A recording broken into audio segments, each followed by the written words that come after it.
Gentlemen, by request, the top 10 things I can't live without. Here on Big Pretty Man. Hi, and welcome back to Big Pretty Man, the channel for the extra large man who wants to live his life large and in charge. I'm your host, Timothy Big Pretty Crowe. I'm a wardrobe and lifestyle consultant for the extra large man. Okay guys, we're doing something a little different today, something actually by request. My dear friend, Ash Jones over at the CHAPS Guide recently put up a video of the 10 things he couldn't live without. And he actually sent me a message saying, I'd love to see you do a reciprocal video.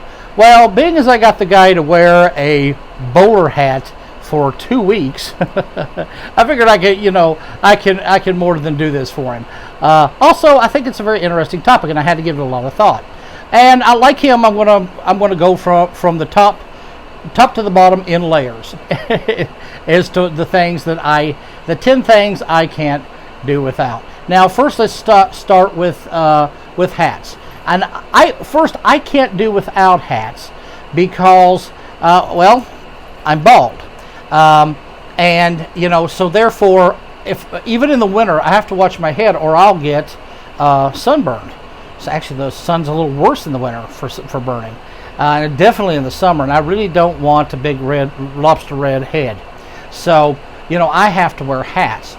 Now the two that, even though everyone knows my love of classic hats like the bowler, my favorite hat, the Homburg, the Trilby, but the hats that I really can't live without are the ones that I have to wear all the time, and it's a winter and a summer hat. Now for summers, I want a straw hat, or in this case, a palm hat.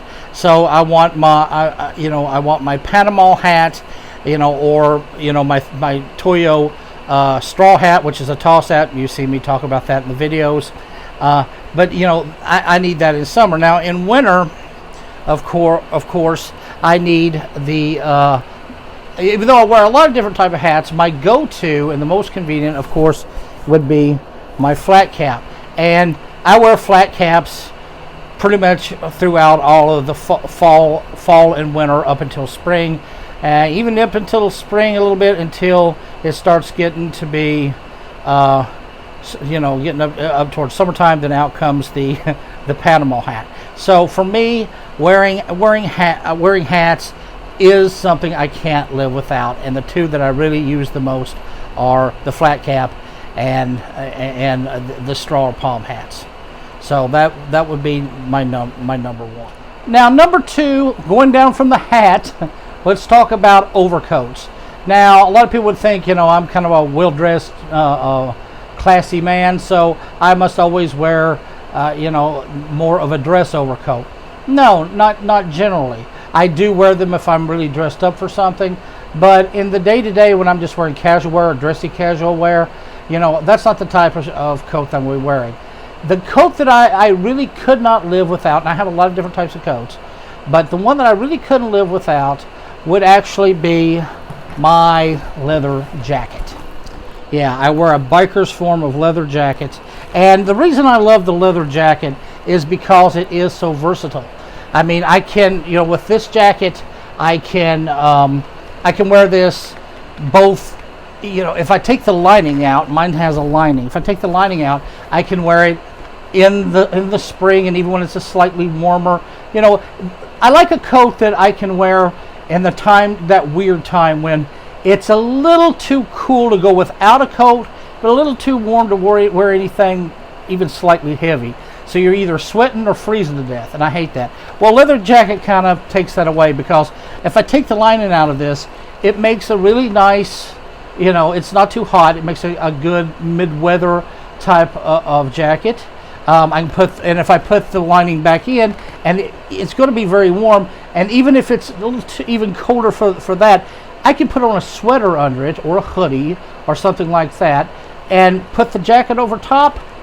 Not only is it resistant because it is cowhide, and it helps hold, and it does help hold in the warmth, but it's as good as any big fancy thermal winter coat that I would normally wear. I've worn my leather jacket when it was below zero, just have a shirt, maybe a long sleeve shirt and a sweater underneath or a hoodie underneath, and it works just fine. So the jacket, you know, and yes, I do like to wear my overcoats. I do like to wear for fancy events.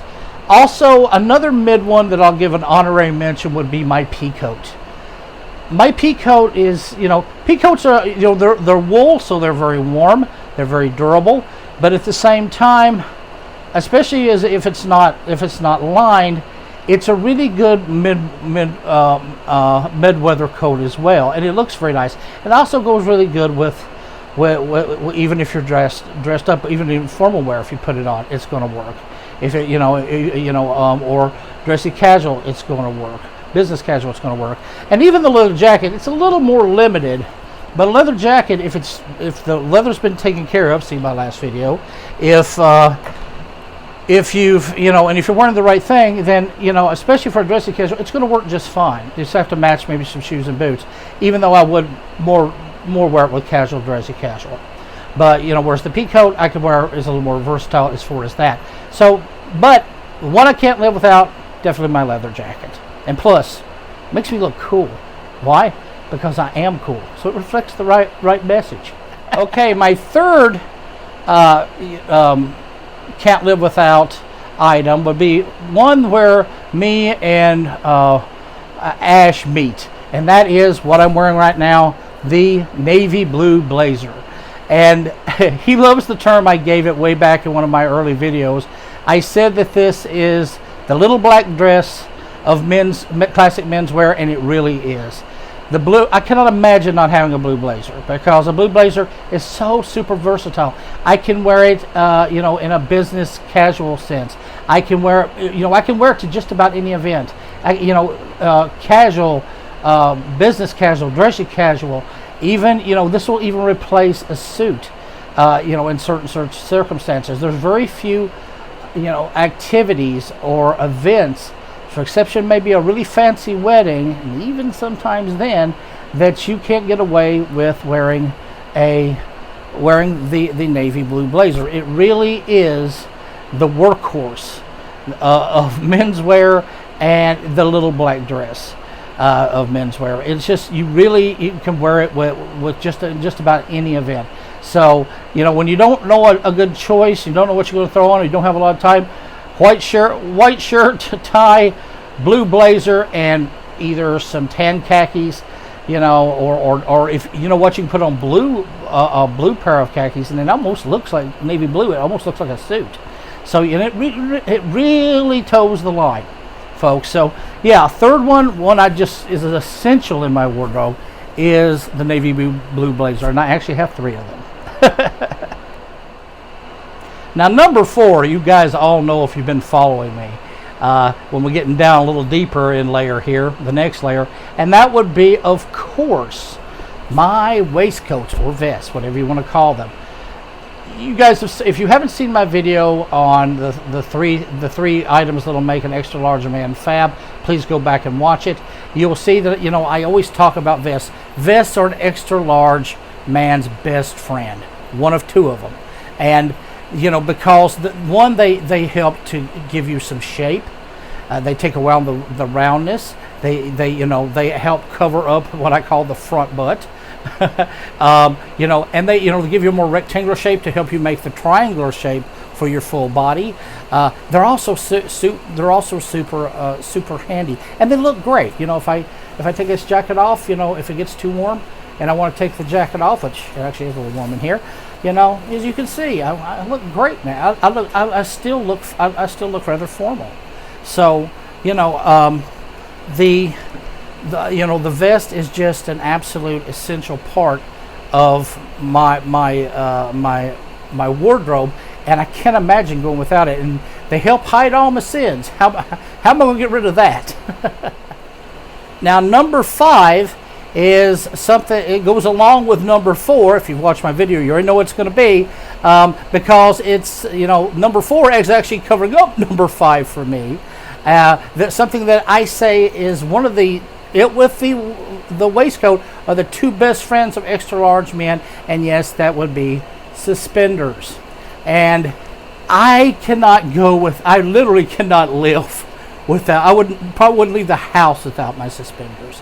You know, suspenders help keep a big man's pants up. Also, that you don't have to draw the belt so tight, so it doesn't give you those lumps. It gives you much more of a smooth look, and that's what you're going for. And they're so versatile. And the ones I use, of course, as I've always said, I use these clip forms of suspenders that clip on your belt. That, you know, and therefore I can wear them under. You know, if I'm just wearing say a untucked button-up shirt or even a t-shirt, I can wear these attached to my belt. I don't have to worry about my pants working down. Big guys have a much wider waist than you know, their waist is a little bit wider than down below. So if we start walking, our pants start working down from the movement of our hips, they're going to hit that size gap just below, you know, just at the pelvic bone, and your pants are going to fall off. And we don't want that. Some of us had that happen. But so suspenders keep that from happening. And, you know, they just, you know, they keep your pants up to the true waist. They make you look so much better. And with the vest covering it over, you know, hiding the sin, another one of the sins. You know, it's just such an essential part of an extra large man's, you know, wardrobe. And yes, it is one of the things I cannot live without and would not live without. Now, my number 6 item is once again, where me and Ash cross, and that is with the white dress shirt. And like him, I agree. I can't imagine not having it in my wardrobe. White is a neutral color, and neutral colors like black pretty much go with everything. In fact, I can't think of an outfit really that a white shirt, a white dress shirt, is not going to work. So it's ultimate in the versatile. You could, you know, roll up the sleeves. You could, you know, and take off the tie, and you could wear it. You could wear it casual. You know, throw on a tie or cravat. You know, with a vest or a jacket. Suddenly it's business casual or dressy casual. So, you know, and of course it'll go with formal wear. Of course, you know, that's what you wear with tuxes. Or morning wear, or, you know. So the white shirt is just, it is the ultimate classic, almost a piece of perfection for men's wear, that, you know, all men should have in their closet. And yes, definitely something I could not live without. Now, with number 7, we're working on down, and of course we're getting down to pants. And though I do sometimes wear jeans, you know, usually for more, you know, utilitarian and practical wear. Mostly I wear chinos, and for me, I like black or navy chinos. I do wear other colors. I wear tans, champagnes, you know, even olive, kind of a dark olive color. You know, so, you know, I do wear different colors, but generally my go-tos, the ones that I really couldn't live without, will be a black pair and a navy pair. Why? Because one, they do help with that shape, and dark colors do slim you a little bit, or at least help with that, giving that impression in that form. But, you know, even more than that, you can wear them in just about any occasion. I can wear a black pair of chinos to work for a business casual look. I can put on a black sports, you know, a black sports coat, or, you know, white shirt and tie, and it almost looks like a suit, and that's going to work. If I have, you know, I can, you know, or I can even just wear them out and about, walking around. They look great. You know, they're versatile. I can use them for any type of activity, and the good thing about dark colors on the bottom parts of your body, and something I haven't actually talked about before, is that it's really good to divide up your body from waist down, waist up. And waist up, you can wear jackets. I'm talking about more casual and business casual look. You know, the sports jackets, the ties, the different colors, you can play it up a little bit. But in the bottom, you can use a more solid color and break that up. So, and it works just fine. It's like, it also draws attention to your face and your upper body where you're really playing it up, So, so black and navy blue chinos are something that I just can't and wouldn't live without. Now, number 8 on my list, we're getting down to the bottom here, so we're about to finish up at least wardrobe things I can't live without, and that would, and I know what you're thinking. I'm going to say some form of dress shoe. I'm going, an Oxford shoe, something in a brogue, something like that. Well, I do love my dress shoes, and I do wear them, and I wear them quite often. However, as far as something I could not live without, it wouldn't be that. I mean, I would want to live without them, of course, but as far as an essential thing that I need, no, there is another type of footwear that definitely tops that list, and it would be my Timberland hiking boots. That's right. Why? Because I've started wearing these years ago, and I work a job. I work at a museum as supervisor of security, and I am on my feet a lot. I mean, I walk probably 5-6 miles, sometimes more, at work, especially on the more busy days. So, that's, and once again, I'm 330 pounds. That's about 165 pounds per hoof. And I've said it before in my other videos on shoes. You've got to take care of your feet, and you've got to wear something that can bear that weight and maybe even give you a little more comfort in walking. And I will tell you that these Timberland hiking boots, and by the way, I want to say I'm not being endorsed by Timberland. Lord, I wish they got the money. But no, of all boots that I've worn, these have saved my feet, especially in the last like 8 years. I've went through a couple of 2 pairs. It's actually my second pair in the last like 7 years. So that shows they really do last. They're very tough. They're leather, leather with some padding, and stitching. So they are cloth stitching. So, but they're very tough, and the padding in them as well as the sole on them. One, they don't slip. They're great for outdoor or indoor, and the padding and the support is just phenomenal. I can stay on my feet in these boots probably 10 times longer, literally 10 times longer than I could in a dress shoe or even in a regular sneaker. They're just phenomenal boots. I can say nothing bad about them. I've had, like I said, I've had 2 pair. I wore 1 pair for like 6 years, 7 years, and just wore them out before I went and got another pair. But and I went and got a pair pretty much identical to the original pair. So they're just a phenomenal boot, and this is definitely something. These keep me from having to walk with a cane by now, I think, as much walking as I have to do. So these Timberland hiking boots are something I definitely cannot live without. Now that we're outside of what you wear, I noted in Ash's video, he was talking about some of his things he couldn't live without. One, of course, was a watch. He's a big Rolex aficionado and fan of Rolexes. And really, for me, being as I live 45 years without wearing a watch, it's not going to be one of the things I can't live without, because the majority of my life I did. So it doesn't make my list. But what when we're talking about outside the body, now let's talk about what we put in the body, food and drink. And for drink, I know what you're all thinking. I mean, Big Pretty's a class act. Yeah, he's sophisticated, so he's going to want to be into wines, and all this. Well, I actually do love wine, but as far as something I couldn't live without, and that I drink the most of, and I can't imagine not having, it's actually not an alcoholic beverage.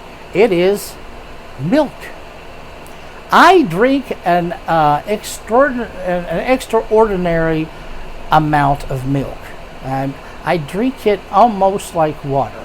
Now, really, water for all of us is the one drink we really can't live without, at least not past about 3.5 days.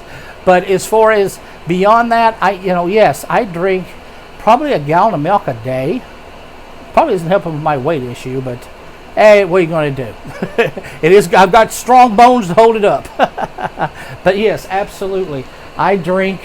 Even a lot of times when I'm doing these videos, you wonder what I'm drinking on the side. Well, it's this big brandy glass of milk, In fact,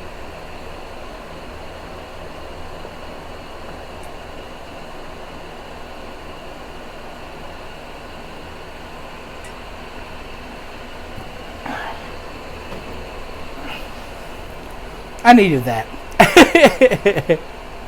Now, as far as other types of drinks, if we are going to talk about alcoholic, a lot of people are really big into whiskeys. I don't like whiskeys. I've drank them, but if I drink them, for some reason they don't settle well with me. If I drink whiskey, it's not if I'm going to puke later on, it's when I'm going to puke later on. I really don't want to puke that much. I do sometimes enjoy some rums. And gin drinks if I'm going to go for harder liquors than that. But for me, as far as alcohol drinks, I don't think I can live without in the drink world. It would definitely be beer. Especially Guinness. I'm a huge Guinness fan, and in fact, I love a properly drawn draft Guinness because and there is a Irish pub about almost an hour from me that I will drive all that way because it's actually an Irish pub owned by an Irish man, and he brought a bartender over and made him a partner just to train his staff how to properly pull a Guinness. And there is a difference, folks. There is a difference in the quality of the taste.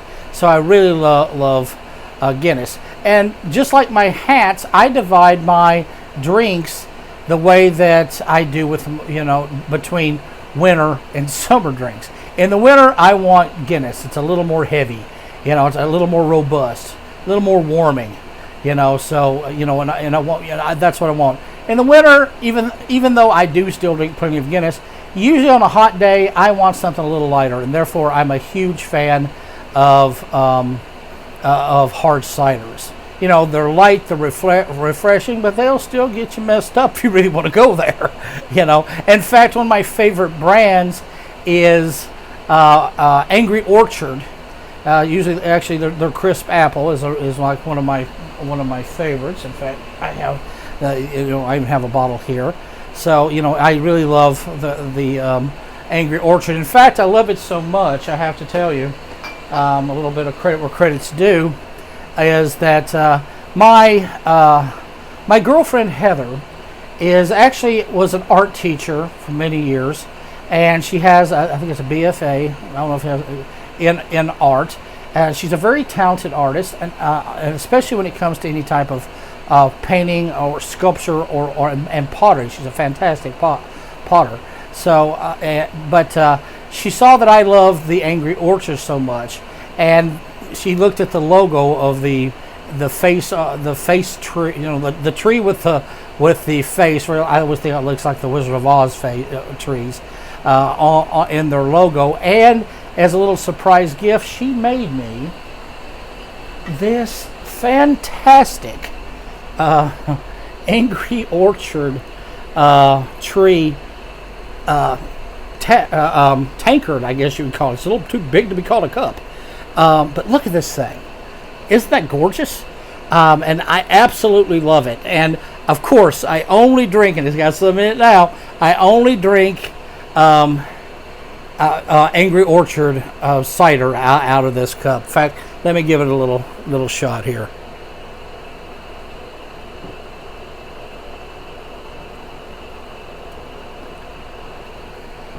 Oh, that hits the spot. But yes, it's a beautiful gift, and I love it. So yes, hard ciders in the winter, hard ciders in the summer, beers in the winter, and I also do love wines all year round. I like sweet wines over dry wines because I'm sweet, and I usually also like, especially like plum wines.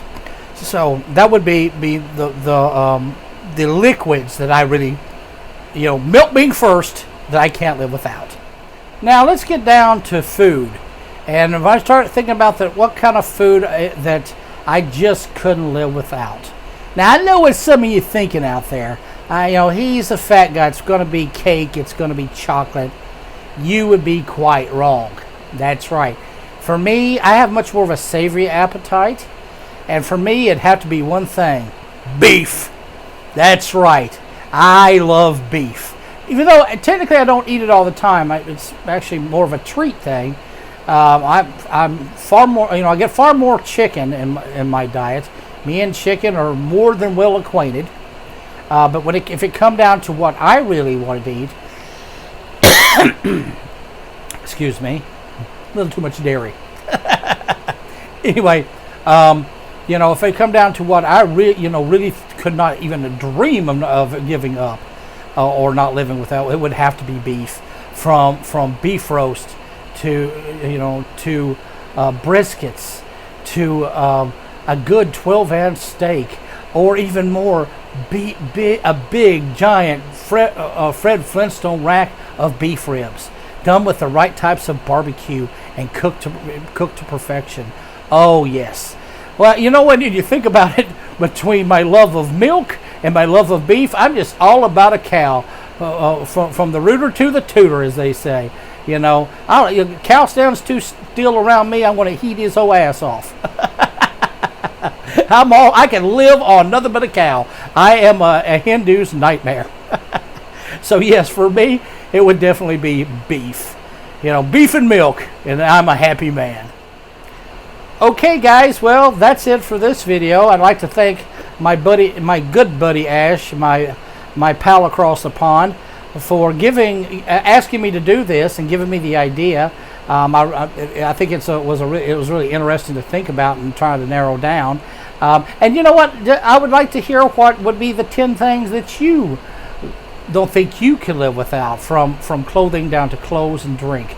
I'd love to hear that. So if you're liking my content, listen to my big milk drinking mouth, then please give me a like. And also, if you haven't joined Big Pretty Nation, please hit this little King Henry head with my pretty face, and give me a join. Come on board with a sub. I'd love to have you. I love my subscribers and my fans. So you know what? Go out and enjoy the things that you cannot live without, and the joys of your life. And while you do it, you know what? You stay pretty.